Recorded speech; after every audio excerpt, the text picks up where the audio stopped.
Oke, bismillah. Teman-teman sudah kelihatan ya untuk materinya. Jadi untuk yang HR Basic, itu kita samakan materinya dengan di pekan-pekan sebelumnya, yaitu tentang Four Elements of Human Resource Basic. Nah, teman-teman yang berminat untuk berkarir di dunia HR harus memahami ini di luar kepala. Oke, jadi nanti saya spill tentang beberapa framework yang ada di human resource ya atau di HRD. Jadi HRD itu kalau semisalkan kalian berpikir hanya sebatas rekrutmen atau hanya sebatas menggaji orang atau hanya sebatas melatih orang gitu ya itu betul, tapi kita ada scoop yang lebih luas lagi teman-teman. Jadi untuk lebih lanjut, lebih lengkapnya kita next, oke? Nah, ada video nanti teman-teman bisa menonton. Lalu pada agenda, teman-teman, agenda pada malam ini kita fokuskan kepada 4 hal. Yang pertama, kita ada sekapur sirih tentang HR. Ya, ini bagian dari pembukaan tentang materi bahwa HR itu sebenarnya melingkupi apa aja sih, atau ada apa saja sih sebetulnya di HR. Yang keduanya, ini to the point, four elements HRM basic. Yang 4 framework itu yang akan saya spill apa saja tentang HR basic ya. Lalu yang ketiganya itu ada tantangan HR di masa datang. Dan yang terakhir kita nanti ke penutup. Oke, teman-teman, kita akan menonton video dulu sejenak. Jadi kurang lebih sekitar 2 menit ya dan ini masuk kepada materi yang pertama. Today, HR is a household term. But have you ever wondered how the profession began? Its roots were planted in Europe during the Industrial Revolution, when a textile manufacturer teamed up with the father of the computer and put forth a game-changing theory. In the late 18th century, Robert Owen and Charles Babbage had a theory that employees are critical to success. If workers are well, their work will be too. It's an idea so simple, it's strange to think this was ever not an issue. As this idea spread, employers adopted now common concepts such as healthy working conditions and the 8-hour workday. In 1910, engineer Frederick Taylor's theory of scientific management reached widespread influence. Focusing on productivity, his theory made work ethic and best practices part of managing labor. Thanks in part to FDR's New Deal legislation of the 1930s, the HR discipline emerged as industrial and labor relations. In the 1950s, that term evolved into human relations as the business landscape shifted to concentrate on retaining talent. At first, the HR role was highly administrative and manual, with benefits and payroll duties. As the 20th century progressed, however, so did HR, expanding to encompass strategic initiatives like succession planning, workplace culture, and the overall well-being of their greatest asset, employees. Today's HR professionals do a lot, but technology allows them to shed the day-to-day administrative burden of paperwork in favor of helping affect change and growth in the organization. This gives HR something relatively new, a seat at the C-suite table. As technology continues transforming business, HR's future as an agent of change looks brighter than ever. Like what you learned? Each episode of HR Revolution explores a different topic to show how far the industry has come. To explore this episode's theme further, click the link in the description below. Oke, teman-teman ya. Jadi itu sekapur sirih tentang perjalanan HR dari tahun ke tahun ya. Dan setelah kita simak video barusan, saya tuh baru tersadar bahwa ternyata HR itu memiliki 4 fase, teman-teman ya. Yang pertama itu ada fase personel administration. Oke, itu siapa ya? Kosi Anggoro, mohon ya untuk whiteboard-nya itu di-off-in dulu. Oke, teman-teman, kita ulang. Yang fase yang pertama itu di personal administration, itu kita ada di masa revolusi industri 1.0. Oke, jadi teman-teman ada yang tahu nggak untuk revolusi industri 1.0? Jadi 1.0 itu adalah revolusi industri pertama dan ini dimulai ketika mesin uap ya. Jadi sebelum kita beralih kepada fase untuk revolusi industri ke zona listrik, kita ada di fase uap terlebih dahulu. Jadi ini fase industri pertama, teman-teman, di mana hampir seluruh kegiatan menggunakan mesin uap, ya. Dan HR hanya berfungsi sebagai personel administration saja pada masa itu. Dan itu sifatnya hanya rekrutmen atau hanya payroll saja. Jadi sifatnya yang betul-betul administrasi tulis-menulis. Lalu masuk kepada fase kedua, teman-teman. Ini kita ada di fase HR management. Ya, jadi HR itu mulai dianggap sebagai bagian dari strategi bisnis. Dan ini berlaku pada fase 1960 sampai tahun 1990. Ini fase-fase pasca Perang Dunia. Jadi fase pasca Perang Dunia itu riset itu mulai berkembang di Amerika dan Eropa, ya, setelah mereka hampir punah dilanda perang, tapi mereka mampu bangkit dengan riset dan mereka menemukan sebuah formula atau sebuah rumusan bahwa ternyata manusia itu adalah sumber dari segala tenaga. Maka dari itu, apabila perusahaan berfokus atau berinvestasi kepada manusia, maka akan mendapatkan hasilnya secara maksimal di kemudian hari. Tapi ini sifatnya jangka panjang. Maka dari itu, HR mulai dianggap bagian dari strategi bisnis di fase yang kedua ini, atau di fase HR management, ya. Yang ketiga, itu ada HR business partner, teman-teman. Konsep ini atau fase yang ketiga ini diperkenalkan oleh Dave Ulrich. Dia adalah seorang akademisi ya dari Michigan University, seorang bapak HR juga, atau ya dia salah satu pemikir HR yang sangat terkenal ya, Dave Ulrich. Dia memperkenalkan sebuah konsep yang namanya HRBP atau Human Resource Business Partner. Nah, di fase ini pegawai mulai dilihat sebagai aset bisnis utama. Jadi tidak cuman bagian dari strategi bisnis, tapi more than it, teman-teman. HR itu dianggap sebagai kapital dari perusahaan. Dan ini eksis dari tahun 90 sampai tahun 2010-an. Nah, maka dari itu HR juga kan ada namanya ya, mulai dari kepersonaliaan, mulai dari HRD. Nah, di fase yang ketiga ini dikenal dengan istilah human capital. Perubahannya ya, tapi bukan berarti HRD itu jadul, enggak ya, atau kepersonaliaan jadul, enggak. Tapi itu menjadi bagian kecil dari human capital pada saat ini. Dan fase yang terakhir atau fase yang keempat itu adalah fase digital atau data driven HR. Nah, teman-teman, di fase ini yang paling menonjol atau yang paling eksis pada saat ini adalah employee experience atau employee branding yang menjadi fokus utama. Hampir di semua perusahaan-perusahaan luar negeri atau di perusahaan-perusahaan nasional juga, teman-teman, itu semua sudah memperkenalkan konsep employee experience dan employee branding. Kalau teman-teman ngecek sebuah perusahaan besar, itu kan ada akunnya ya, kayak akun live at Gojek, live at Eiger, live at apa, live at A, live at B, itu banyak ya, hampir semua perusahaan mereka memperkenalkan konsep employer branding dengan nama live at gitu. Itu umum ya, itu salah satu employer branding, tujuannya untuk menarik talenta terbaik gitu. Lalu HR juga tidak hanya mendukung bisnis pada fase yang keempat atau fase terakhir, tapi juga membentuk budaya perusahaan. Jadi bagaimana HR berkontribusi lebih nih, tidak hanya sebagai seorang yang memimpin leadership atau sebagai seorang yang dia memimpin perubahan gitu ya, tapi more than it, teman-teman, dia juga turut berpengaruh untuk merumuskan budaya-budaya yang ada di perusahaan. Dan ini adalah fase yang saat ini paling mutakhir, teman-teman. Ini berlaku di tahun 2010 sampai saat ini. Kita belum ada fase berikutnya ya. Ini adalah fase digital and data driven. Oke.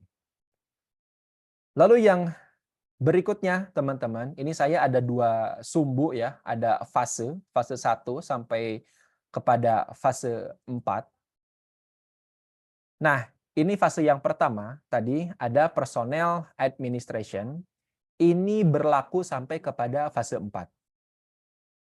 Lalu ini di fase kedua juga, HR management, ini jalan dari fase kedua sampai kepada fase keempat sekarang ya.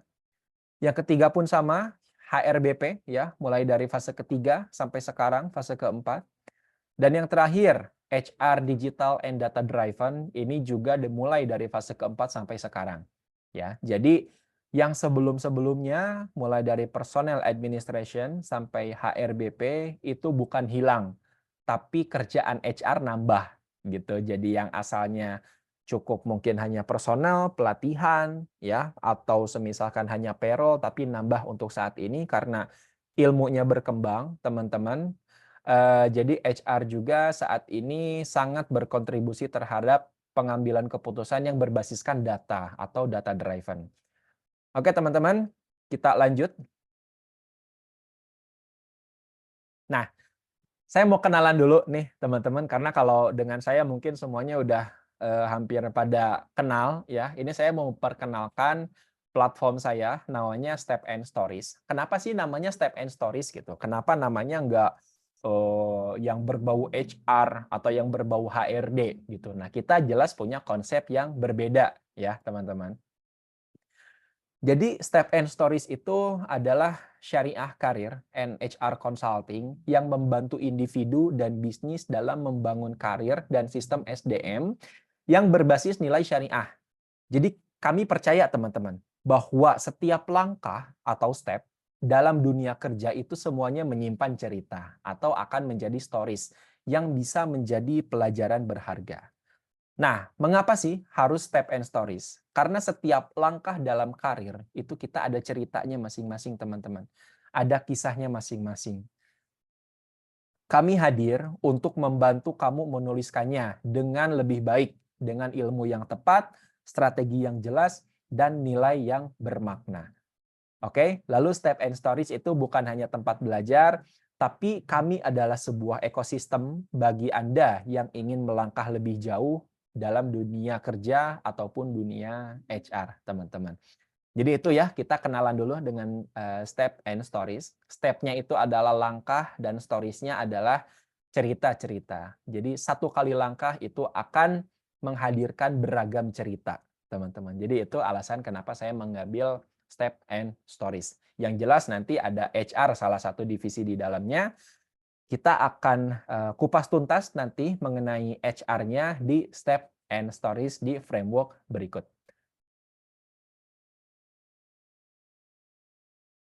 Baik, kita udah selesai teman-teman membahas tentang Sekapur Sirih. Ya, ini agenda pertama kita pada malam ini. Dan kita sekarang lanjut kepada agenda yang kedua. Nah, ini sebetulnya poin utama dari webinar ini. For Human Resource Basic Framework, teman-teman. Ingat ya, ini cuman basic. Jadi saya nggak bakalan deep dive lebih jauh. Saya tidak akan membahas lebih rinci. Jadi ini difokuskan hanya ke basicnya saja, hanya ke permukaannya saja. Ya. Jadi apa saja sih sebetulnya? 4 kerangka atau 4 bingkai, 4 framework dari Human Resource Basic. Nah, sebelum kita masuk ke materi utama, saya mau disclaimer dulu bahwa sebetulnya ya banyak sekali konsep HR basic yang dikenalkan oleh para pakar HR. Ya, jadi yang saya kenalkan ini adalah based on experience dan juga based on science yang saya alami ya atau dari guru yang saya ambil ilmunya. Gitu. Nah, kita ada pembandingnya juga, teman-teman, karena berbeda antara framework yang ada di Indonesia dengan framework yang berlaku di luar negeri, itu konsepnya agak berbeda, walaupun sama. Ya. Di negara maju, seperti negara-negara Eropa atau negara-negara Amerika, mereka itu kan melek intelektualnya tinggi. Jadi perkembangan HR itu mengikuti perkembangan riset dan jurnal ilmiah. Ya, jadi setiap penelitian di sana tuh intens. Jadi ilmu itu mengikuti penelitian atau mengikuti riset. Jadi berkembang, terutama ilmu-ilmu sosial ya, seperti HR. HR ini kan sebetulnya bukan ilmu eksak, jadi mudah sekali untuk berubah dalam waktu yang cepat. Itu di negara maju ya. Lalu di Indonesia, teman-teman, dan beberapa negara berkembang lainnya, HR itu adalah departemen segala-galanya. Banyak dicampur adukan dengan fungsi lain, bahkan yang berbeda disiplin ilmu. Disiplin ilmu yang selaras dengan HR, ya, itu yang jelas manajemen SDM, ya, manajemen sumber daya manusia. Lalu bisa manajemen, bisa administrasi, bisa psikologi juga masuk, bisa ilmu hukum bisa, tapi itu spesifik ya untuk hukum, lalu untuk teknik industri juga itu bisa masuk. Cuman irisan-irisan mungkin ya, tidak secara menyeluruh. Nah, saya mau mengenalkan kepada kalian ini HR basic model ala Eropa ya, yang tadi saya kemukakan di awal di negara maju. Ini paling up to date sebetulnya teman-teman, framework ini ya, paling up to date, ini paling relevan dan menjadi acuan di seluruh dunia untuk profesi HR. Akan tetapi, yang 7 poin ini kalau diberlakukan di Indonesia, ini tetap aja kurang lengkap ya. Kenapa kurang lengkap? Karena sekali lagi, di Indonesia fungsi HR itu dicampur adukan dengan fungsi-fungsi lain ya yang tidak dalam satu koridor ilmu atau tidak dalam satu disiplin ilmu. Tapi kita di sini nggak bisa protes. Kenapa? Karena semua kembali kepada aturan di perusahaannya masing-masing. Ya, walaupun ada riset, ada jurnal, ada penelitian, tapi kalau kata perusahaannya, ah ya udah ngikut kata gue aja, ya udah mau gimana lagi. Ya, kecuali kalian punya argumen kuat untuk membawa perubahan tentang HR di perusahaannya masing-masing. Yang pertama, itu dimulai dari recruitment and selection. Ada performance management, learning and development, succession planning atau career path atau jenjang karir. Lalu ada compensations and benefits. Lalu ada HRIS, HR Information System. Dan yang terakhir, HR Data and Analytics. Ini nyambung ya dengan fase yang 4 tadi, yang terakhir. HR sebagai data driven. Gitu. Dan ini ada 7 HR Management Basic Framework. Ini datanya saya ambil, frameworknya saya ambil dari AI HR, Academy to Innovate HR. Ini adalah sebuah perusahaan konsultasi ya, atau sebuah perusahaan training di Belanda. Jadi spesifik HR. Ini saya sarankan juga kepada teman-teman untuk belajar materi-materinya di sini atau sebatas membaca blog-blognya karena sangat insightful, sangat up to date untuk ilmunya. Ini untuk HR framework Eropa ya. Nah, sedangkan untuk di Indonesia saya ringkas menjadi 4 elemen. Loh, katanya kurang lengkap nih yang 7 di Indonesia, tapi kok malah diringkas jadi 4. Ini gimana nih? Nah, sesuai dengan pengalaman saya sebagai praktisi HR, ternyata HR di Indonesia itu framework-nya cukup 4 saja, teman-teman. Apa saja 4 itu? Yang pertama, itu recruitment and selection. Ini adalah elemen paling menonjol di HR. Ya, siapa sih kita yang nggak ingat pertama kali interview? Pasti gerbang pertamanya itu HR. Ya. Tujuan dari elemen ini adalah find and fire. Find and hire ya. Find and hire siapa? Find and hire kandidat terbaik untuk di pekerjaan yang dibuka atau posisi yang lowong. Prosesnya ini mulai dari iklan loker, screening, selecting, interviewing, offering, dan seterusnya sampai kepada job onboarding. Ini untuk recruitment and selection. Yang kedua, teman-teman, ada Pak Vincent di sini ya. Itu kita di personnel administration.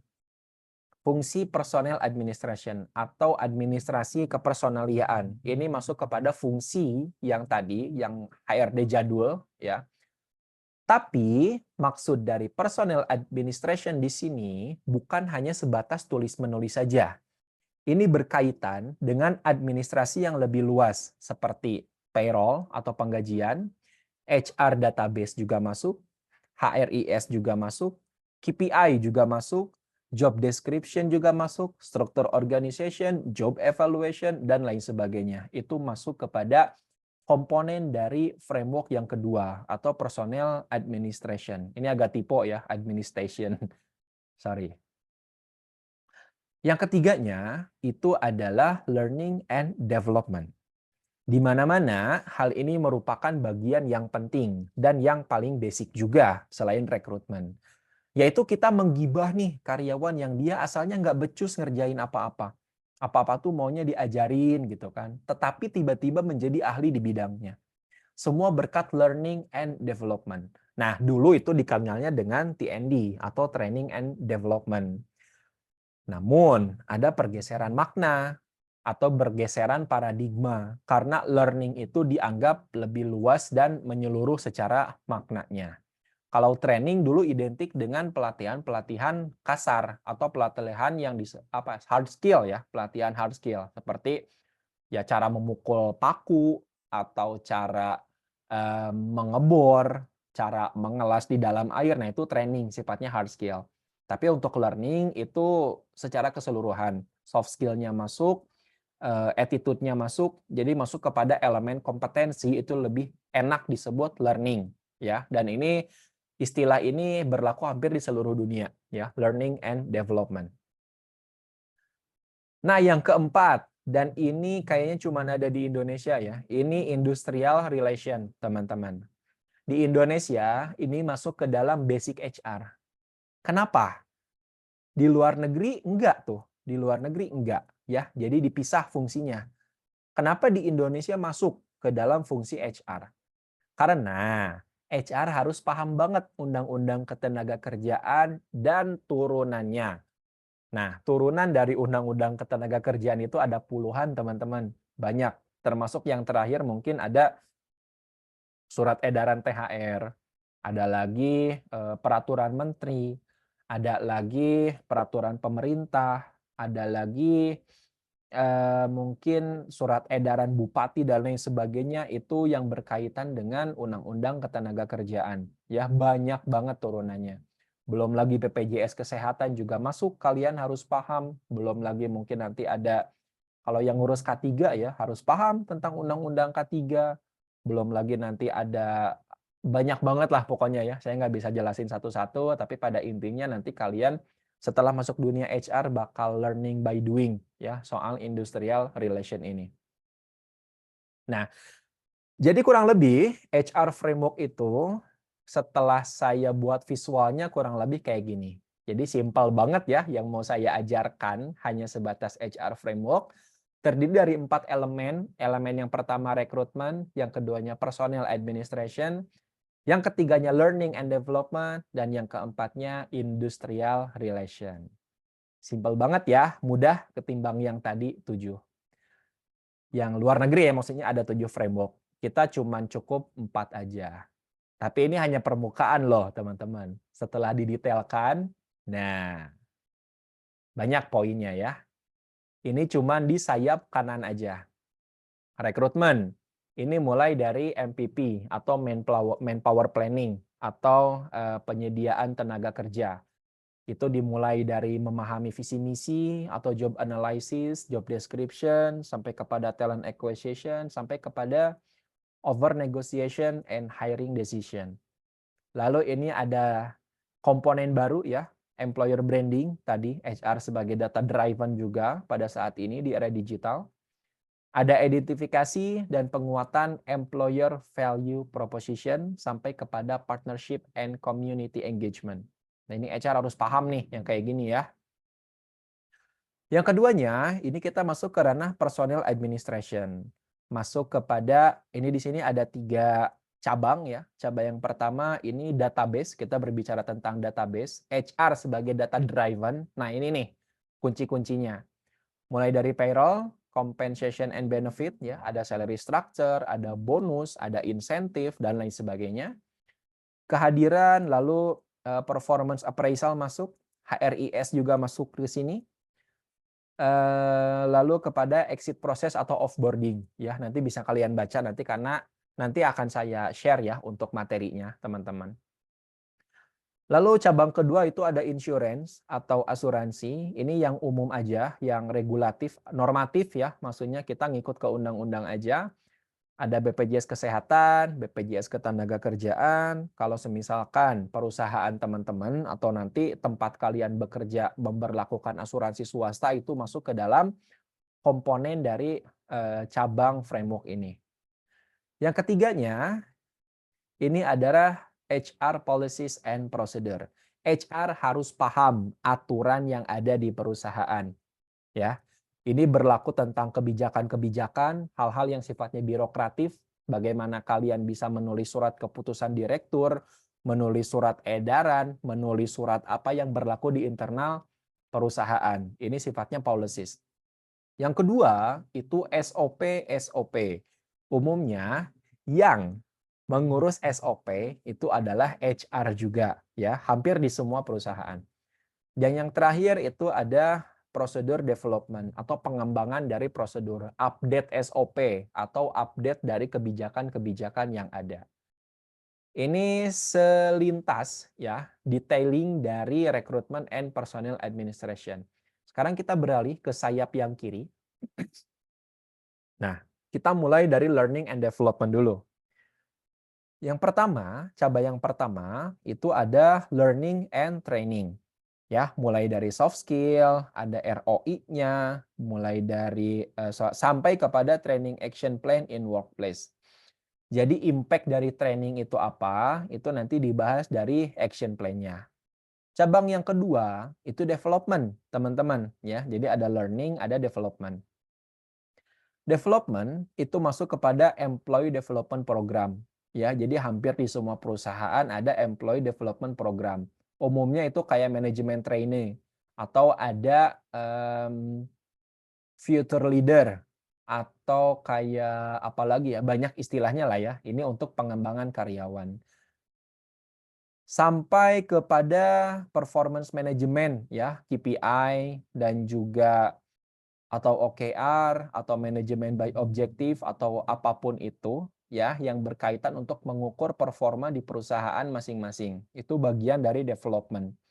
Dan yang terakhir itu ada succession planning ya, bisa pakai human asset value metriknya atau bisa pakai replacement chart. Ya, itu tergantung nanti kebutuhan dari perusahaannya. Nah, kita masuk kepada framework yang keempat, teman-teman. Ini industrial relation. Nah, apa saja sih yang ada di industrial relation? Kita bagi ke dalam dua komponen. Yang pertama ini adalah komponen internal, yang kedua itu komponen eksternal. Industrial relation untuk internal itu berkaitan dengan kontrak kerja atau NDA. NDA itu surat pernyataan menjaga rahasia perusahaan atau bahasa Inggrisnya non-disclosure agreement, disingkat NDA. Lalu employee engagement, dan lain sebagainya, termasuk PHK ya. Lalu ada pelanggaran karyawan, ini yang berkaitan dengan kriminal atau fraud ya. Ini sering juga saya jumpa hal-hal semacam kayak gini. Karena nggak jarang ya teman-teman, kita banyak banget ketemu karyawan nakal, terutama kalau teman-teman saya nih udah curhat, dia bekerja di perusahaan yang memang langsung berhubungan dengan karyawan ya, berhubungan langsung dengan pelanggan dan ada transaksi di sana, itu rawan sekali fraud ya, atau rawan sekali itu kriminal. Nah, siapa yang ngurus itu ke kepolisian atau yang ngurus itu nanti sampai kepada pelaporan, bahkan sampai nanti ke pengadilan, HR yang ngurus nanti teman-teman ya. Jadi kalian harus nyiapin mental tuh nggak cuma di persiapan rekrutmen aja, siapin mental nanti untuk berhadapan dengan pihak-pihak hukum. Oke? Lalu ada workplace safety and health sampai kepada LKS bipartit ya, lalu kepada CSR program. Lalu yang eksternal, nah ini berkaitan nih kalau sebentar lagi THR biasanya udah mulai banyak ormas yang datang ke kantor minta jatah. Nah, itu bagaimana cara penanganannya? HR juga yang ngurus itu. Untuk eksternal, mulai dari kepatuhan terhadap Undang-Undang Ketenagakerjaan dan turunannya sampai kepada government audit nanti kalau sewaktu-waktu diperlukan ya. Oke, teman-teman, termasuk nanti ada perjanjian kerja bersama dengan serikat pekerja atau serikat buruh. Nah, ini industrial relation ya di bagian eksternal atau di komponen eksternal. Nanti saya share ya, teman-teman. Oke, sekarang kita masuk kepada agenda yang ketiga, yaitu tantangan HR di masa datang. Setelah tadi kita bahas tentang 4 framework HR dan kita spill detailingnya apa aja, sekarang kita harus tahu juga apa sih nanti ya tantangan yang akan HR hadapi di masa datang. Kenapa nggak saya tuliskan masa depan? Soalnya kalau masa depan itu di persepsi kita atau di otak kita itu masih panjang. Kayak 10 tahun yang akan datang atau 20 tahun yang akan datang. Ini saya sengaja sebutkan di masa datang itu karena perubahannya sangat cepat. Bisa jadi mungkin besok sore HR sudah berubah gitu. Jadi tantangan HR di masa yang datang, masa dekat gitu. Dan ini saya himpun menurut para pakar peneliti HR ya. Oke, teman-teman, saya mau memperkenalkan sebuah konsep namanya STEPED ya. Ini Challenge of Future HR. STEPED itu adalah sebuah singkatan, teman-teman. Singkatan dari apa? S yang pertama adalah sosiokultural. Ya, ini tantangan HR yang pertama, sosiokultural. Meliputi generasi baru, pola kerja baru. Lalu ada budaya hybrid dan remote work. Ya, ini lumrah banget di telinga kita untuk saat ini. Generasi baru, pola kerja baru. Maksudnya gini, setiap generasi itu punya pola kerjanya masing-masing. Oke, punya pola kerjanya masing-masing. Kakek nenek kita itu generasi baby boomer. Generasi pasca perang disebutnya. Mereka cenderung disiplin. Nasionalismenya tinggi. Ya, makanya kalau kita ngobrol sama kakek nenek kita itu patriotiknya kerasa banget gitu. Karena mereka disiplinnya ketat. Turun kepada anaknya nih, ke ayah ibu kita itu Gen X. Ya, Gen X pola kerjanya hampir mirip dengan baby boomers, punya disiplin tinggi dan betah banget ngantor dan setia di satu perusahaan atau satu tempat kerja seumur hidupnya. Umumnya gitu ya untuk yang Gen X, itu orang tua kita. Lalu turun ke Gen Y. Gen Y itu atau generasi milenial ya, kakak-kakak kita biasanya. Nah, untuk gen milenial ini, karena ini generasi yang lahir di era digital awal, ya teman-teman, jadi udah mulai terbiasa dengan budaya kerja digital. Jadi dia hybridnya udah enak, atau kerja di kantornya pun juga nggak masalah. Jadi lebih fleksibel ya untuk generasi milenial ini, gitu. Karena dia angkatan kerja kurang lebih 10 tahun ke belakang itu angkatan kerja mulai masuk ke milenial ya, dan itu budaya kerjanya budaya kerja yang apa ya, yang fleksibel ya, beda dengan Gen Z. Nah, Gen Z itu adik-adik kita atau bahkan mungkin teman-teman semua. Gen Z itu karena dia lahir di lahir di adaptasi teknologi yang sangat cepat gitu. Ketika mungkin teman-teman kecil udah kenal dengan Android, udah kenal dengan Google, ya, udah kenal dengan YouTube, udah kenal dengan beberapa platform digital lain, termasuk cloud. Nah, cloud inilah yang membawa budaya hybrid, teman-teman, atau pola kerja baru yang sini, dan remote work. Makanya kalau ditanya nih Gen Z termasuk kita, kalau saya itu kelahiran 95, jadi saya tuh generasi terakhir milenial, tapi saya juga generasi awal Gen Z gitu. Jadi saya transisi nih, generasi transisi ya, ada di dua kaki nih. Jadi gen milenial masuk, Gen Z juga masuk. Untuk Gen Z, kita jujur-jujuran aja, kerja itu dilihat dulu benefitnya. Fit atau enggak, bagus atau enggak nih, cocok atau enggak. Lalu secara budaya, ini bisa hybrid nggak sih kerjanya? Gitu, bisa fleksibel nggak sih? Karena saya pengen ya kerja tuh WFA. Buat apa sih saya datang ke kantor gitu? Maksudnya ke kantor buat apa? Kalau perlu meeting ya tinggal Zoom. Atau bisa call by WhatsApp. Atau bisa by email. Atau dan lain sebagainya. Sekarang semuanya serba dipermudah. Jadi apa alasan saya harus datang ke kantor? Nah, umumnya gitu pertanyaan-pertanyaan yang ada di Gen Z pada saat ini. Mereka lebih senang bekerja secara remote, ya. Lalu kita masuk ke dalam huruf T, teman-teman. Ini P-nya adalah teknologi ya. Dari step, P-nya adalah teknologi. Tantangan dari teknologi yang jelas AI ya, teman-teman. AI akan menggantikan banyak pekerjaan HR.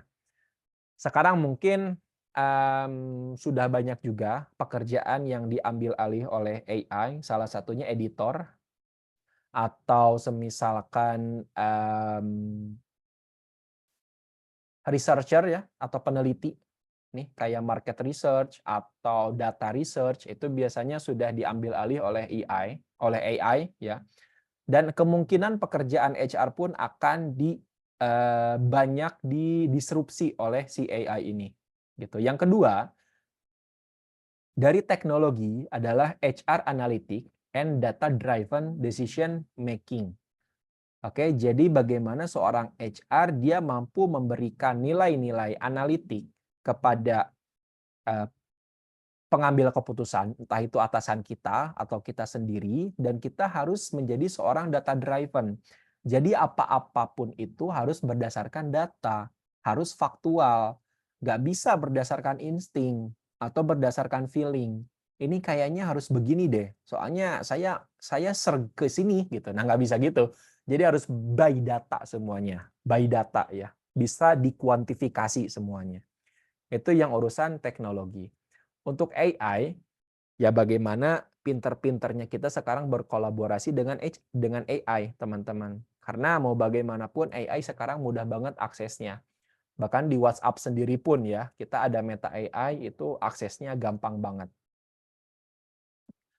Masuk kepada E yang pertama, itu economical. Ya, faktor ekonomi juga turut menjadi tantangan bagi seorang HR.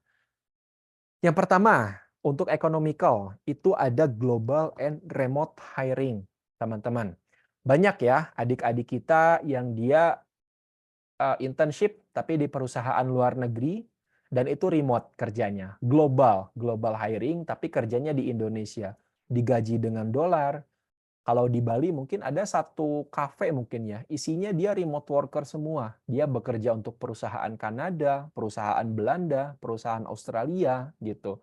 Mereka digaji dengan dolar, tapi kerjanya enak gitu di Bali, cuman buka laptop, report, video conference, dan lain sebagainya. Yang kedua, secara ekonomi juga ini sempat trending atau sempat viral beberapa pekan lalu ya, ini tentang fenomena kabur aja dulu. Karena dianggap bekerja di luar negeri itu lebih menguntungkan secara ekonomi. Walaupun pajaknya besar, tapi di sana pengeluarannya juga atau harga-harganya ya mengikuti gitu. Jadi ya tetap walaupun memang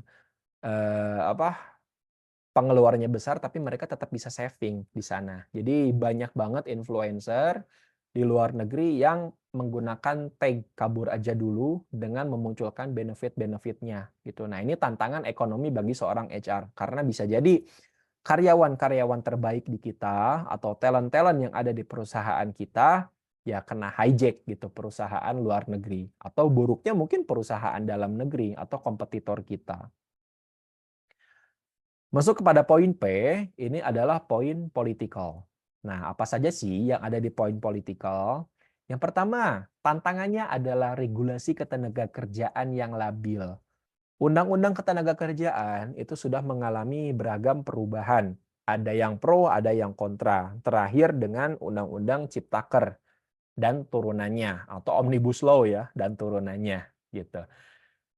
Nah, untuk regulasi ini kalau terlalu sering berubah juga ini dapat mengakibatkan ketidakbaikan atau ketidakharmonisan. Impact buruknya apa? Impact buruknya itu adanya peningkatan perselisihan hubungan industrial, teman-teman. Jadi bayangin aja, demo-demo buruh yang ada saat ini itu kan seenggaknya menghambat proses produksi yang ada di perusahaan, ya. Dan nanti kalau semisalkan dari HR kepentingannya, misal ada yang demo, proses produksi berhenti. Lalu semisalkan ada keterangan, dikasih SP dan lain sebagainya. Lalu si buruhnya ngadu ke serikat buruh, itu jadi proses panjang tuh. Ya, jadi proses panjang, akhirnya nanti ya ujungnya panjang gitu, prosesnya panjang banget, bisa sampai ke lembaga arbitrase. Jadi politik dan ekonomi itu saling ketergantungan satu sama lain, ya. Mereka saling berkaitan satu sama lain, ya. Jadi ekonomi mempengaruhi politik, begitupun politik mempengaruhi ekonomi. Yang kedua itu environmental, ya. Ini yang sedang tren di dunia pada saat ini yaitu soal green HR atau efisiensi energi. Kemarin saya sempat ke kedai kopi, teman-teman, dan di sana sudah ada campaign di kedai kopi tersebut bahwa kami mendukung ekonomi hijau. Jadi cup-nya sudah tidak pakai cup yang pure plastik, jadi menggunakan cup yang mudah terurai termasuk sedotannya. Dan ketika mau pick up pun itu sudah tidak pakai kantong plastik lagi. Itu salah satu dukungan mereka untuk mendukung ekonomi hijau atau efisiensi energi. Lalu ada kesadaran lingkungan yang menjadi daya tarik untuk saat ini. Ya, ini masuk kepada employer branding untuk Gen Z umumnya. Jadi Gen Z itu melek lingkungannya udah tinggi. Jadi kalau semisalkan ada sebuah perusahaan yang berfokus kepada efisiensi energi atau berfokus pada green environment, itu Gen Z tertarik tuh. Umumnya begitu ya. Dan kita masuk kepada poin yang terakhir teman-teman, poin D ya. Ini ada demografik. Demografi pada saat ini adanya kesenjangan generasi. Tadi ya nyambung sama yang sosiokultural bahwa ada generasi baru dan pola kerja baru, itu berpengaruh terhadap kesenjangan generasi. Bayangin kalau di kantor ada baby boomer, ada Gen X, ada Gen milenial, ada Gen Z. Itu ngaturnya gimana nih? Sedangkan pola pikir mereka masing-masing berbeda. Gitu. Ada kesenjangan generasi. Nah, ini menjadi tantangan sebagai seorang HR. HR mau itu dia generasi baby boomer ataupun Gen Z, dia harus bisa berperilaku di pertengahan. Mencari jalan keluar dan tidak berpihak kepada yang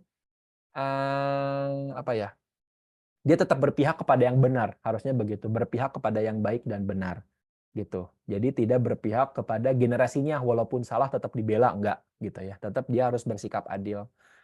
Dan yang terakhir, teman-teman, untuk demografik ini ada diversity, equity, and inclusive. Ini juga sama sedang menjadi tren di dunia pada saat ini. Ada DEI istilahnya ya, DEI. Yang pertama diversity, ini berkaitan dengan keberagaman. Ya, bagaimana sebuah perusahaan itu isinya beragam. Ada laki, ada perempuan, ada kulit hitam, ada kulit putih, ada orang Batak, orang Jawa, orang Sunda, orang Sulawesi, orang Papua dan lain sebagainya, semuanya ada. Jadi lebih kepada keberagaman. Di Indonesia begitu, di luar negeri atau di Eropa kita harus beragam dengan orang yang berbeda orientasi seks, teman-teman. Karena di luar negeri kan udah lumrah ya LGBT gitu. Nah, itu masuk ke dalam komponen DEI atau diversity. Yang keduanya itu equity atau kesetaraan. Setelah diversity, beragam, kita juga harus tetap equity atau sejajar gitu. Jadi jangan sampai yang menjadi pimpinan itu suku tersebut terus gitu, atau menjadi pimpinan itu hanya laki-laki aja gitu, perempuannya enggak, atau yang harus menjadi seorang manajer itu hanya ras tersebut gitu, kulit hitam atau yang kulit putih aja enggak, tapi semua memiliki kesempatan yang sama, itu equity. Dan yang terakhir inklusif. Inklusif itu lebih kepada penerimaannya gitu. Kita menerima bahwa kita beragam, ada yang normal, ada yang disabilitas gitu. Nah, bagaimana mereka semuanya memiliki kesempatan yang sama gitu untuk bekerja dan meraih kesuksesannya masing-masing. Ini tantangan bagi HR ya di dewasa kali ini. Nah, baik teman-teman, kita masuk kepada materi penutup. Sebentar ya.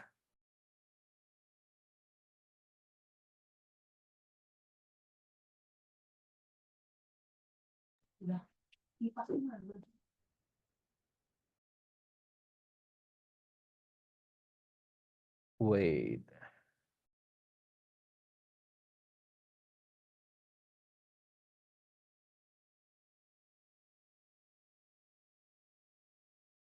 Oke, teman-teman, sebentar ya. Ada trouble. Sebentar, wait.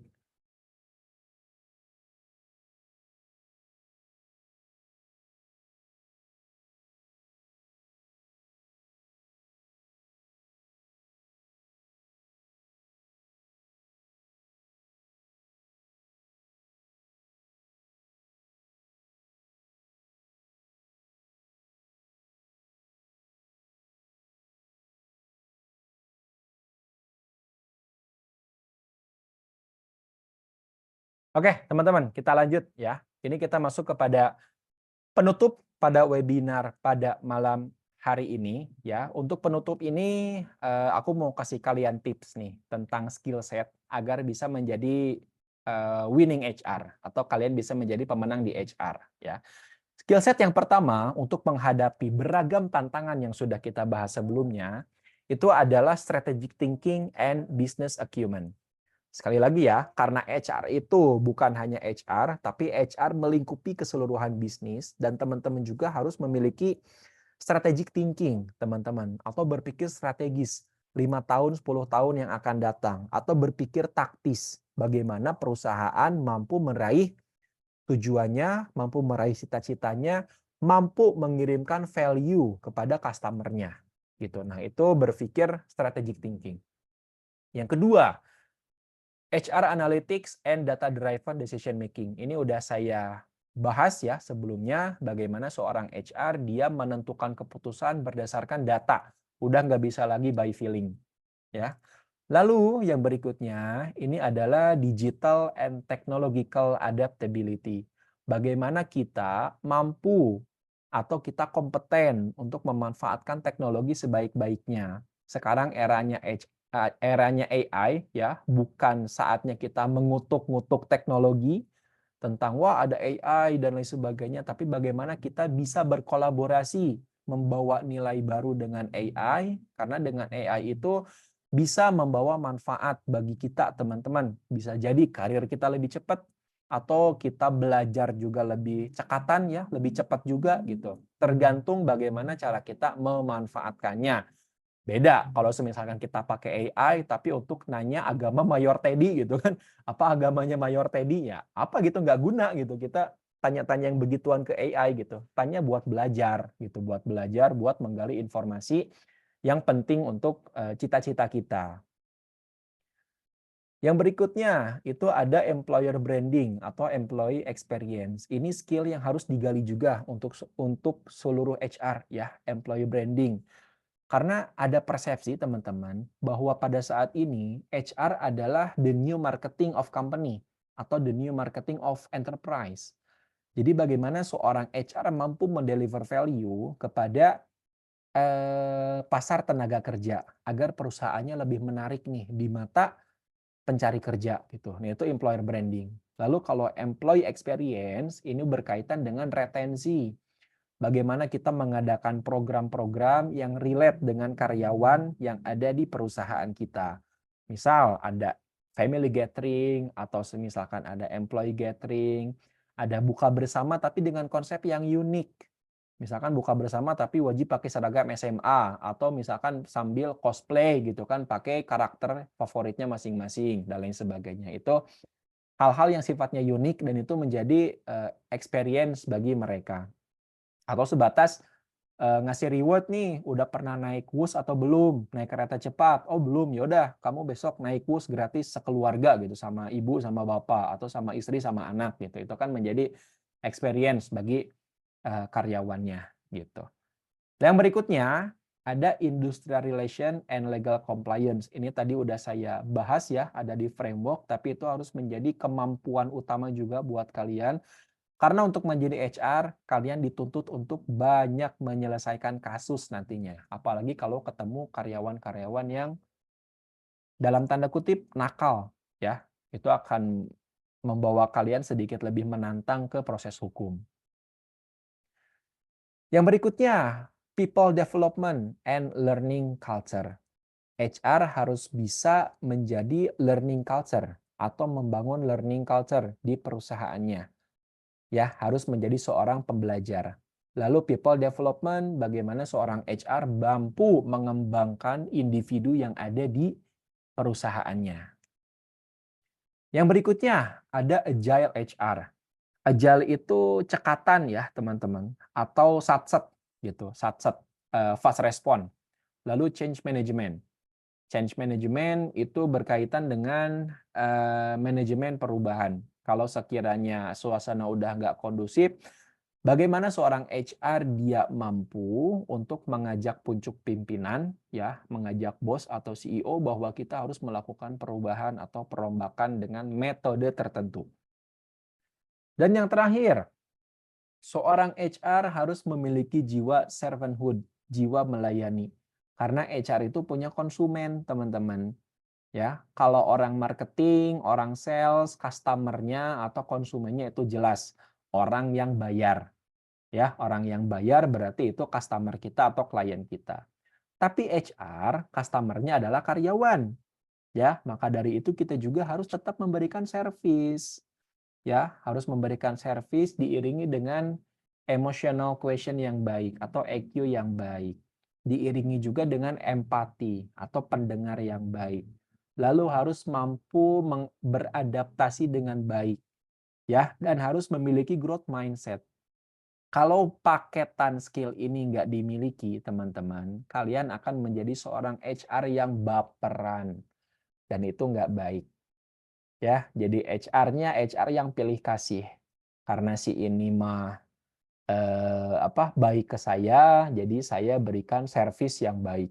Tapi karena dia jelek ke saya, maka saya tidak akan memberikan servis yang baik. Semuanya akan saya persulit, gitu. Itu nggak baik. Itu HR baperan namanya ya. Seorang HR dia harus menjadi role model tentang kedisiplinan, harus menjadi role model tentang servanthood atau melayani satu sama lain.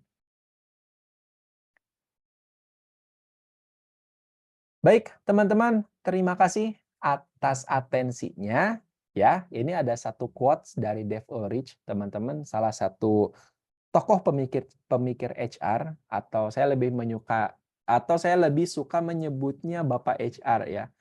Ini ada statement dari beliau bahwa HR is not about HR, HR begins and ends with the business.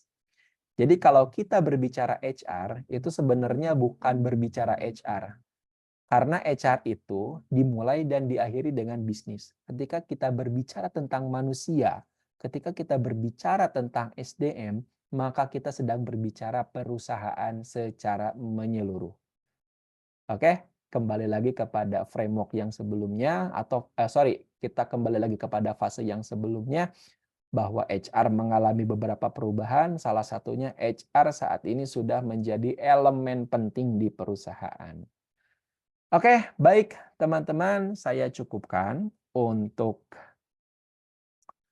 materinya. Kita masuk kepada sesi tanya jawab ya. Saya mulai untuk yang ada di ruang Q&A terlebih dahulu. Oke. Di sini ada pertanyaan dari Muhammad Ridwan.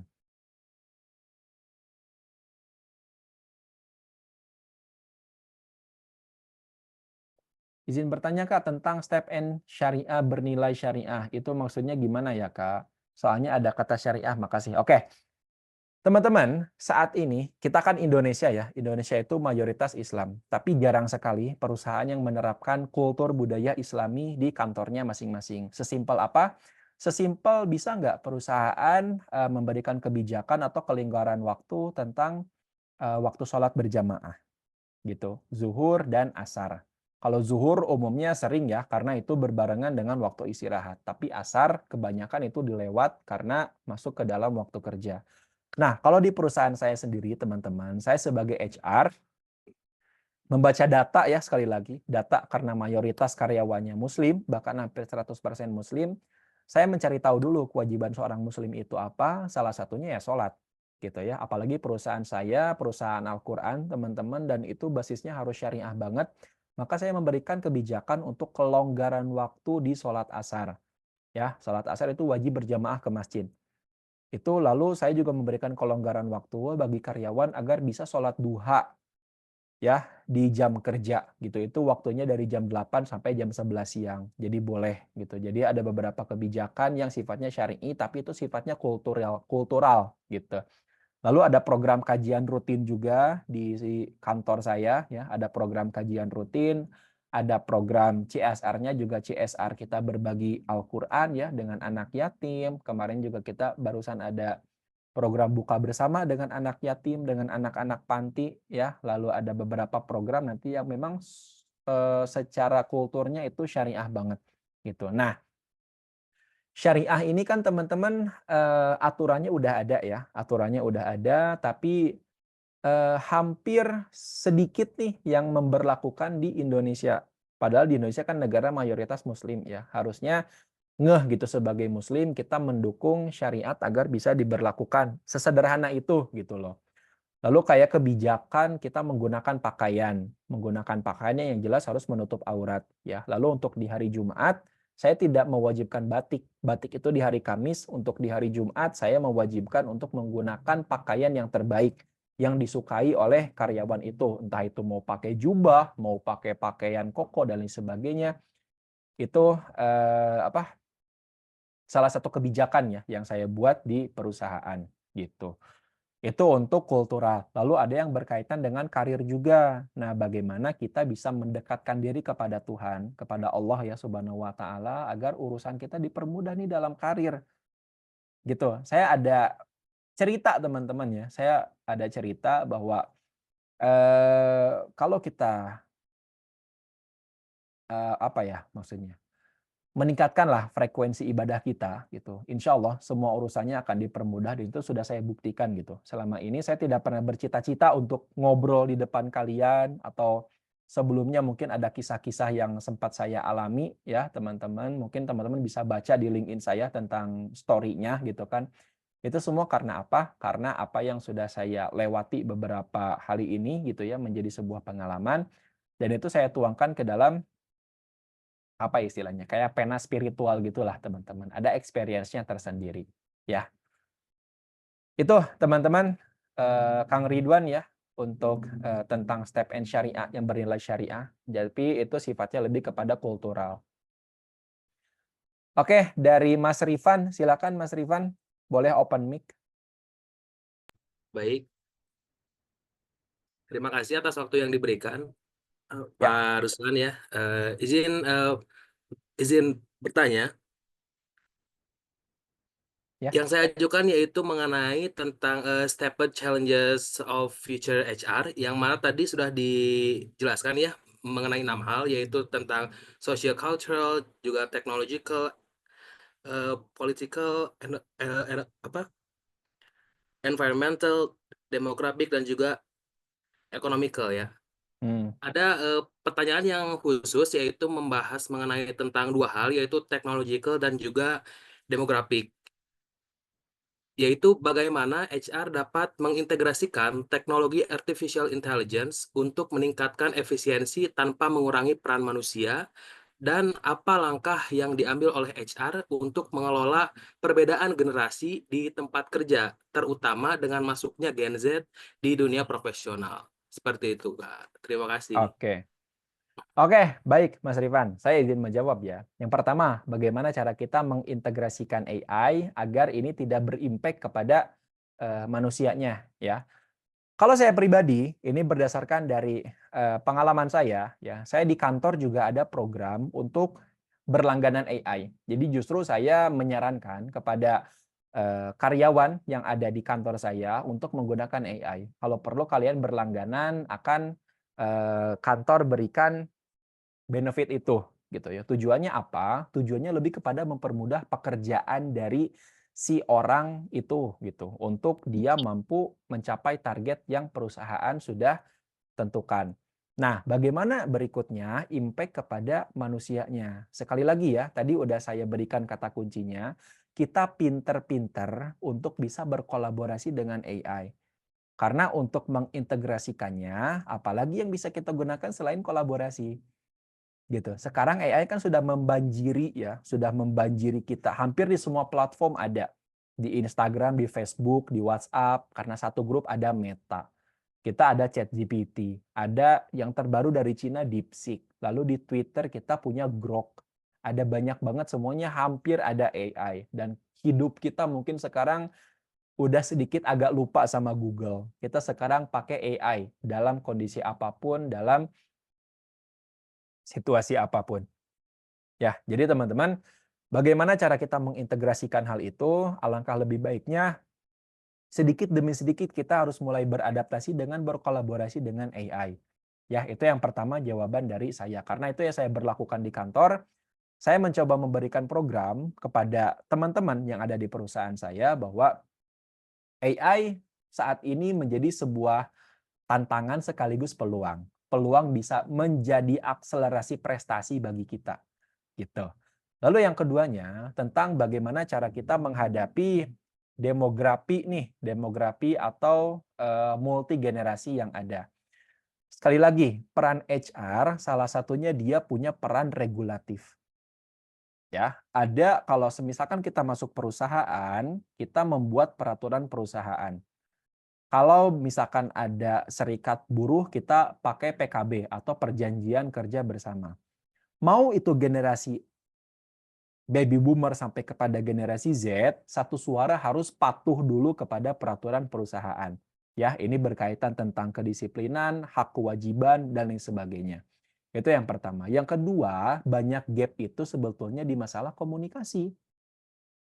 Nah, ini pinter-pinternya HR dan pucuk pimpinan tertinggi ya, entah itu direktur atau senior manager atau itu CEO, dia mengambil peran di sana harus bisa menjembatani krisis multi generasi yang ada di perusahaannya masing-masing.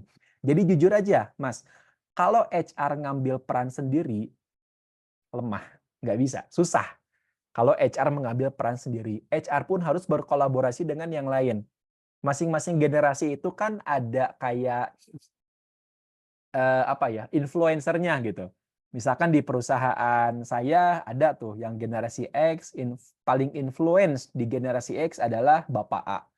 Yang paling influence di generasi Y adalah Mas B gitu. Lalu yang paling influence di Gen Z adalah si adik A gitu. Nah, mereka tuh harus kita dekati secara persuasif, kita gali mereka secara insight-insight-nya yang ada, lalu bisa kita combine. Lalu nggak jarang juga saya kumpulkan mereka dalam sebuah forum, gitu, forum komunikasi atau HR Meet and Talks. Nah, di dalam HR Meet and Talks, biasanya saya mempertemukan orang-orang yang multi generasi, gitu. Nah, bagaimana cara mereka untuk berkomunikasi, apa sih sebetulnya saran dan masukan mereka, atau apakah ada kritik satu sama lain, yaitu bisa disampaikan. Dengan syarat ada disclaimer di awal, untuk HR Meet and Talk itu harus memiliki open-minded dulu. Jadi nggak boleh ada baper satu sama lain. Umumnya gitu ya, untuk menjembatani multi generasi. Ada banyak metode sebetulnya, tapi itu yang saya jalankan di perusahaan saya, dan alhamdulillahnya efektif. Gitu ya, Mas ya. Sekarang kita Ya, beralih ke ya, betul. pertanyaan berikutnya. Ini ada dari siapa nih? Anonymous ya, Anonymous participant. Aku kerja di divisi HRGA, tapi job deskku hanya di pengelolaan LB3. Apakah itu harusnya masuk HSE atau memang di HRGA? Ya, ini suka dukanya sekali lagi teman-teman, karena apa? Pekerjaan HR itu dicampur adukan gitu. Bahkan ada salah satu teman saya juga kerja di perusahaan apa itu namanya? Fast moving FMCG. Nah, FMCG dia HRGA juga, bahkan udah manajer, tapi ngurus urusan laboratorium makanannya gitu. Bahkan turut kepada uji lab gitu di Jakarta ya. Nah, HR harus ngurus ke sejauh itu gitu. Apakah nggak ada sub departemen lain gitu yang mampu gitu kan untuk mengatasi hal tersebut. Jadi gitu ya untuk kerja di divisi HRGA, mau nggak mau kita harus mengikuti apa yang sudah dipesankan oleh perusahaan. Kalau misalkan job desk-nya di LB3, ya kerjain aja dulu itu. Kalau misalkan berbicara ideal apa enggak, ya jelas enggak. Karena idealnya itu masuk ke divisi khusus HSE atau K3 gitu. Kalau berbicara di HRGA, ya itu sekali lagi ya, karena dicampur adukan, ya berarti itu masuk ke dalam HRGA. Apakah itu legal? Ya ini kita nggak berbicara legal dan ilegal gitu. Karena di Indonesia tidak ada aturannya. Departemen HR nih diatur sama pemerintah harus fokus ngurus HR. Nggak boleh ngurus HSE, nggak boleh ngurus GA. Itu nggak ada aturannya. Bahkan ada HR yang sekaligus ngurus gudang juga, HR yang sekaligus ngurus produksi. Jadi HR tuh udah kayak wakil direktur gitu. Wakil direktur tapi gaji staf. Sebetulnya gitu, teman-teman, ya. Jadi sekali lagi ya, karena di Indonesia itu lumrah, Jadi HSE atau K3 itu di sebagian besar perusahaan masuk ke departemen HRGA. Jadi itu bagian dari tim kita. Yaitu kan kalau kita ambil positifnya, itu menjadi poin pembelajaran juga bagi kita agar kita bisa memahami lebih jauh tentang kepengurusan-kepengurusan yang harus kita urus di perusahaan. Kita ambil positifnya aja dulu untuk saat ini, ya. Jadi kalau semisalkan masuk HRGA, jawabannya masuk, tapi di Indonesia ya.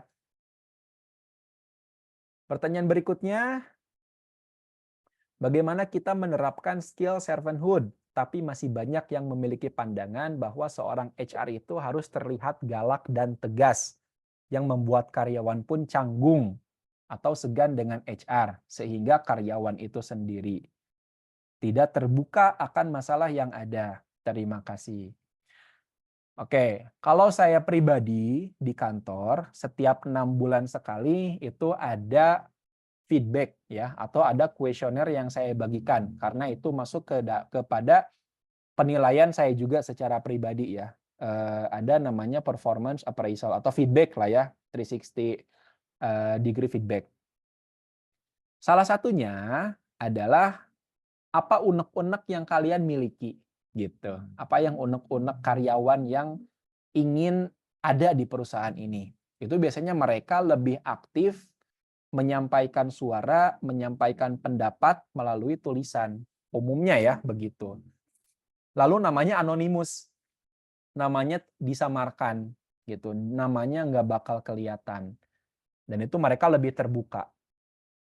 Ya, jadi umumnya coba menggunakan pendekatan dengan tulis menulis, bisa dengan kalau cerita kan kadang kita, sepengalaman saya teman-teman gini, kalau kalian seorang HR dan secara terbuka nih di forum kalian mengatakan kalau ada apa-apa kalian cerita sama saya aja ya. Saya HR di sini, kalau semisalkan kalian ada perlu apa-apa atau semisalkan kalian ada persoalan apa-apa di perusahaan, kalian cerita sama saya. Saya jamin itu nggak bakal efektif. Berbeda kalau semisalkan kalian, kalau ada apa-apa, semisalkan nggak apa-apa tulis surat aja, ada kotak saran. Atau ada kotak curhat. Atau kalian sebar Google Form ke masing-masing orang, gitu ya, melalui linknya. Nggak perlu ada kolom nama, nggak perlu ada kolom jabatannya apa, nggak perlu ada kolom dia departemen apa. Cukup kritik dan saran aja, ya udah nanti biasanya langsung terbuka gitu. Cara jawabnya gimana, itu kalian baru bisa nanti di forum terbuka. Ini ada pertanyaan kayak gini, saya jawab ya. Ini ada pertanyaan kayak gini, saya jawab ya, gitu. Itu biasanya dengan pertanyaan tertulis, biasanya orang-orang lebih terbuka, apalagi kalau anonim gitu. Lalu bagaimana cara kita menerapkan skill servanthood? Sekali lagi kalau servanthood itu harus dengan kesadaran penuh. Jadi jangan sampai ada persepsi HR itu galak. Harus terlihat galak. Enggak. Zaman sekarang kayaknya udah nggak relevan tuh. Ya, itu mungkin HR-nya angkatan baby boomer ya atau angkatan perang sekali lagi. Angkatan pasca perang ya. Kalau di angkatan saya, angkatan milenial atau angkatan Gen Z, justru HR itu departemen paling friendly, teman-teman. Departemen paling friendly, departemen yang lumayan asyik juga gitu ya, berbaur dengan semuanya. Jadi udah nggak ada batasan, tetapi kita harus tetap menjadi role model bagi perusahaan yang lain tentang penegakan kedisiplinan. Ya, jadi itu cara kita melatih servanthood-nya. Tetap menjadi pendengar yang baik, tetap menjadi teman yang baik buat semua. Jadi jangan sampai ada skat yang tercipta, justru itu akan menjadi kecanggungan ya.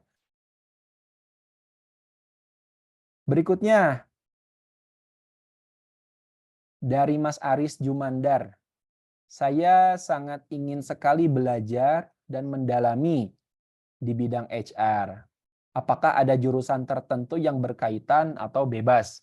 Sebetulnya untuk saat ini, jurusan itu tidak menjadi jaminan utama ya untuk kalian berkarir di satu bidang, kecuali jadi ASN atau bekerja di BUMN karena ada syarat-syarat diskriminatif di sana.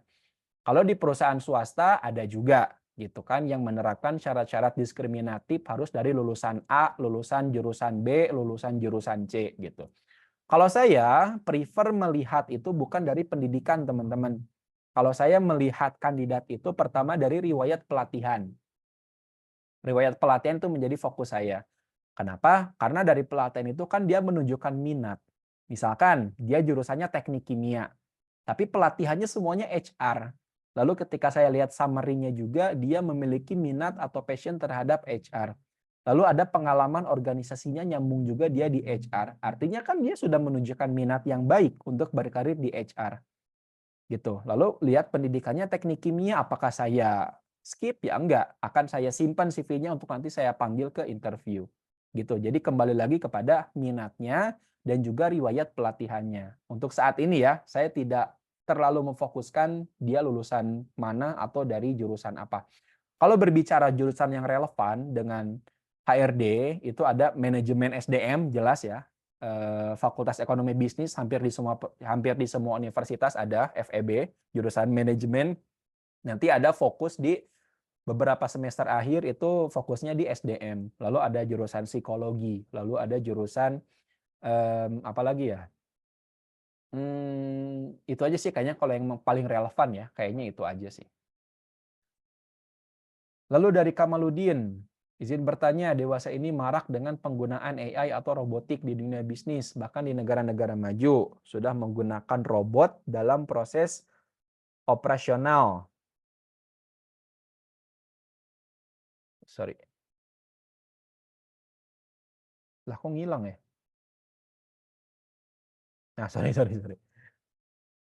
Maka hal tersebut bisa mempengaruhi efisiensi karyawan. Bagaimana pandangan Kang Ruslan terkait hal tersebut dan bagaimana mengelola karyawan jika proses operasional tergantikan oleh robotik? Mau nggak mau kita harus meningkatkan kompetensi teman-teman. Dan yang paling terdisrupsi urusan AI ini ya adalah buruh kebanyakan atau dunia manufaktur. Kita udah masuk kepada era industri 4.0. Mungkin sekarang udah rame nih gembar-gembor tentang 5.0. 5.0 itu lebih ekstrim lagi teman-teman. Semuanya udah full mesin. Ya, udah nggak ada buruh. Sekarang gini deh. Kita berada di sisi sebagai seorang pengusaha. Kita punya duit nih, miliaran. Lalu kita mau bikin perusahaan. Ada robot, ya, ada manusia. Biaya manusia, anggap aja kita punya uang 10 miliar, mau bikin pabrik. Ya. Biaya manusia itu 7 miliar. Biaya robot cuma 2 miliar. Ini sebagai pengusaha ya kalian gitu. Kalian mau pilih yang mana? Gitu aja deh. Dengan manusia, kita harus habis 7 miliar, dengan robot kita 2 miliar. Manusia ya ada produktifnya, ada enggaknya. Ada demonya, ada enggaknya. Ada keluh kesahnya, ada semangatnya. Dengan robot, kita cuma perlu biaya maintenance aja. Gitu. Nah, itu secara hukum ekonomi, semuanya pasti berpikir saya pasti menggunakan robot. Manusia, solusinya bagaimana sekarang untuk kita menghadapi era seperti ini? Kita kembali lagi ya, teman-teman. Di pekan kemarin saya membawakan atau saya berbicara tentang minimnya atmosfer kompetisi di Indonesia. Jadi orang-orang itu malas berkompetisi gitu. Jadi ketika berkompetisi itu nggak cuma dengan manusia, nggak cuma dengan sesama pelamar kerja, nggak cuma dengan sesama sesama job seeker ya, sesama job seeker gitu, enggak. Tapi kita kita berkompetisi juga dengan non manusia teman-teman, dengan robot, dengan AI, dengan disrupsi yang lain. Caranya bagaimana? Ya mau nggak mau kita harus beradaptasi dengan teknologi, ambil keahlian di sana. Ya, itu satu-satunya cara mungkin saat ini untuk kita bisa beradaptasi, untuk tetap bisa menjadi pemenang ya di dunia gitu. Itu sebetulnya agak sulit ngejawabnya teman-teman, tapi itu sebatas yang saya ketahui ya, bagaimana cara kita berkompetisi dengan mereka. Karena kalau kita baca beberapa jurnal ilmiah ya, itu isinya pasti bagaimana caranya kita berkolaborasi dengan teknologi.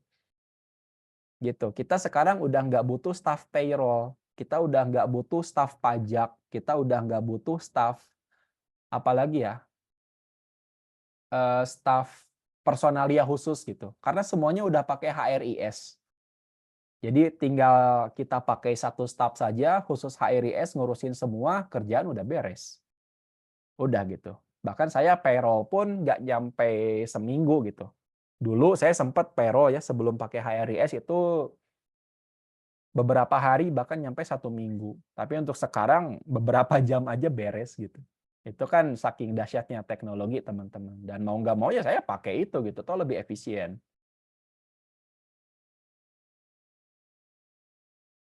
Berikutnya dari Revina. Saya mau tanya dulu pernah diinterview. Saya dulu pernah interview dan langsung diinterview oleh 3 HR dan masuk langsung 3 kandidat. Untuk interview tersebut sebagai HR, apakah itu lebih efektif individu atau seperti itu ya Kak? Tergantung.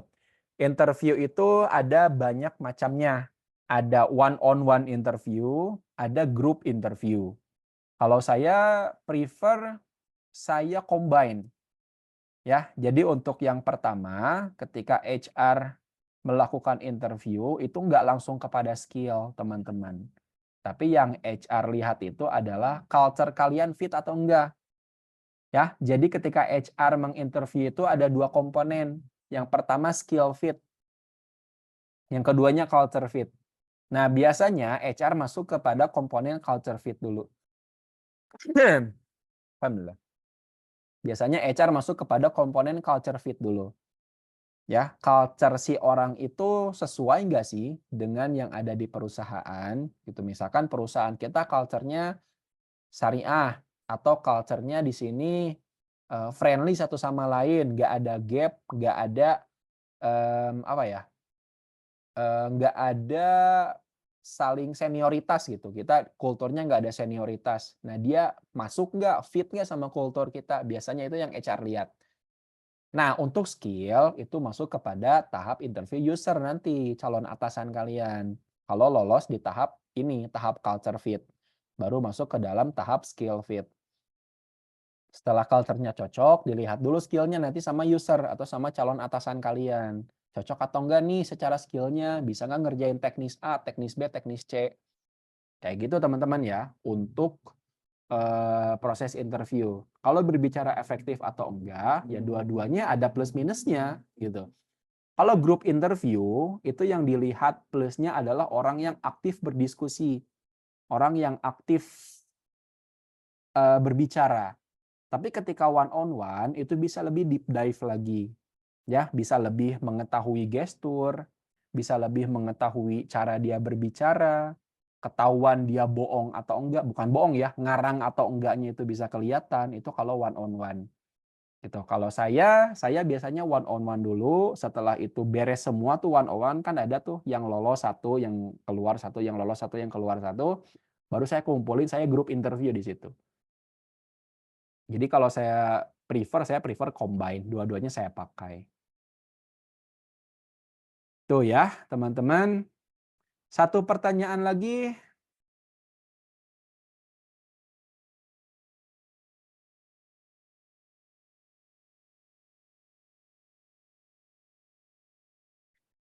Ini ada pertanyaan lanjutan mungkin ya dari Mas Muhammad Ridwan terkait jawaban Kakak tentang sepintar-pintarnya.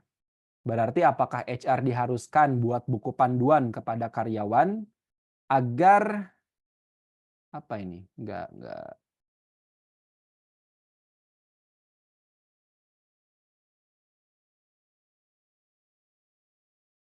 Bentar ya.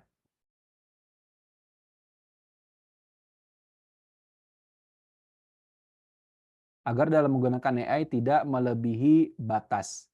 Melebihi batas itu ruang lingkupnya gimana ya Mas ya? Ya kadang kan, oh I see, ya perlu dibuatkan panduan agar tidak melampaui batas dalam apalagi itu berkaitan dengan data. Apalagi kalau datanya itu milik orang lain ya dan itu diklaim sebagai dia yang mengerjakan semuanya gitu. Contoh, kita nanya sama AI nih tentang bagaimana sih sekarang bagaimana caranya HR untuk melakukan rekrutmen. Apakah itu efektif dengan one on one atau efektif dengan FGD atau focus group discussion gitu. Nah, itu ada keluar data tuh dari AI biasanya. Nah, itu langsung dia comot, copy paste langsung posting gitu atau copy paste langsung disclaimer bahwa ini data hasil riset saya. Itu tetap harus dibuatkan panduannya, harus dibuatkan aturannya atau batasan-batasannya ya, Mas Ridwan. Jadi jangan sampai orang juga kebablasan pakai AI sehingga ada claiming gitu. Ada claiming seolah-olah data yang diberikan oleh AI itu adalah itu murni hasil karya dia gitu. Nah, kalau batasan yang saya buat untuk AI itu hanya sebatas untuk brainstorming, tidak dalam bentuk produksi. Dalam bentuk produksi contohnya gimana? Contoh, untuk produksi itu kan ada banyak ya untuk contoh deh untuk orang sosial media, produksinya produksi apa? Produksi konten gitu. Nah, ini saya larang untuk mereka membuat desain di AI. Kenapa? Karena tidak otentik. Yang keduanya, secara copywriting juga itu nggak boleh copy paste. Karena bakal kelihatan kalau copywritingnya dia pakai AI, lalu plek ketiplek copy paste itu bakal kelihatan gitu. Beda gaya bahasa company dengan gaya bahasa cultural ya. Gaya bahasa kultural company dengan bahasa AI itu kelihatan bedanya. Gitu. Jadi tentu harus tetap dibuatkan batasan-batasannya agar tidak terlalu bablas menggunakan AI gitu. Tetap ya untuk hasil survei atau hasil produksi itu tetap harus menggunakan kreativitas murni manusianya. Gitu Mas Ridwan ya. Baik, teman-teman, terima kasih atas waktunya. Kita cukupkan dulu untuk pertanyaan pada hari ini. Berikutnya saya akan share tentang form ya yang harus teman-teman isi. Untuk sertifikatnya nanti akan didapatkan paling lambat 7 hari dari webinar di hari ini. Ya, sebentar teman-teman ditunggu. Saya share di kolom chat ya. Saya share di kolom chat. Jadi kepada teman-teman silakan nanti untuk mengisi link yang ada di kolom chat ya. Kalau ada trouble silakan nanti dipermasalahkan. Dipermasalahkan. Silakan nanti untuk ditanyakan ya. Recordingnya akan di-share ya, nanti akan di-share linknya. Ini akan saya upload ke YouTube teman-teman. Jadi nanti silakan teman-teman bisa akses videonya sepuas mungkin ya. Oke, sama-sama. Baik, teman-teman, terima kasih atas waktunya ya. Sebelum kita tutup, ini formnya udah aman ya, udah diisi ya. Jadi silakan nanti isi teman-teman. Kita hari ini nggak ada foto bersama ya, kita nggak ada foto bersama karena ini batch 3, batch terakhir HR Basic di bulan Maret. Apakah nanti batch 4 akan ada? Ada, tapi kita nanti dengan materi yang berbeda, bukan materi untuk HR Basic, tapi nanti kita akan lebih spesifik lagi. Kita bahas rekrutmen, kita bahas soal personal administration, kita bahas KPI, kita bahas industrial relation, kita bahas learning and development, kita bahas manajemen karir, dan lain sebagainya. Nanti kita bahas sampai ke detail-detailnya agar kita bisa belajar, bisa sharing satu sama lain. Oke? Baik, terima kasih teman-teman. Saya cukupkan waktunya. Saya ucapkan terima kasih kepada kalian yang sudah semangat dalam belajar ya. Mohon maaf apabila ada kesalahan kata atau kesalahan dari webinar pada hari ini. Saya cukupkan sekian. Terima kasih.